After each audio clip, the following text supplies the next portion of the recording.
वफाकी वजीर मनसूबा बंदी और तरक्की हसन इकबाल का कहना है पाकिस्तान को धरनों और एहतजाज के बजाय इस्तेहकाम की ज़रूरत है। PTI ने नया पाकिस्तान का नारा लगाकर अवाम को गुमराह किया।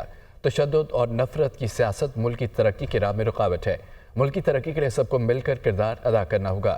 नारवाल में तकरीब से खिताब के दौरान उन्होंने क्या कहा, आप भी सुनिए। अगर कोई रास्ते में रुकावट ना आई तो इंशाअल्लाह ताला पाकिस्तान दुनिया की तेज तरीन तरक्की करने वाली मईशतों में शामिल होगा। PTI वालों ने लोगों को धोखा दिया था कि हम कोई नया पाकिस्तान बनाएंगे, जो उन्होंने पूरे मशरक़ वुस्ता के नक्शे को तब्दील कर दिया। वो पाकिस्तान में भी बदअमनी पैदा करना चाहते हैं। वो लोग जो हमें लड़ाना चाहते हैं, हमने उनके अज़ाइम को नाकाम बनाना है।